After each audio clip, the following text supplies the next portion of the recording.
నిర్ణయం చేయాల్సింది ఢిల్లీలో కవిత దీక్ష చేస్తా అంటుంది హైదరాబాద్లో. ఢిల్లీకి దీక్ష మార్చి తెలంగాణ సాధన కోసం అందరం ఏ విధంగానైతే పోరాడినమో ఈ బలహీన వర్గాల రిజర్వేషన్ల సాధనకు కూడా తెలంగాణ తరహా ఉద్యమం జరగాలి. అన్ని కుల సంఘాలు ఐక్యం కావాలి.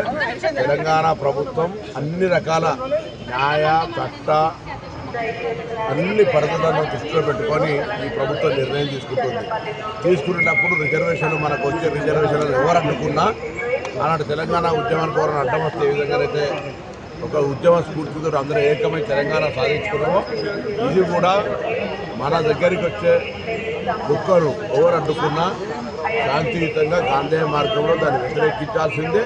మనం ఈ 42% రిజర్వేషన్ సాధించుకోవాల్సిందే. ఇది రాజకీయాలకు అతీతంగా ప్రతి బీసీ బిడ్డ హక్కు. దాని కొరకు ఎవరు పిలిచిండ్రా వచ్చిండ్రా నా పార్టీ నీ పార్టీ అవ్వద్దు.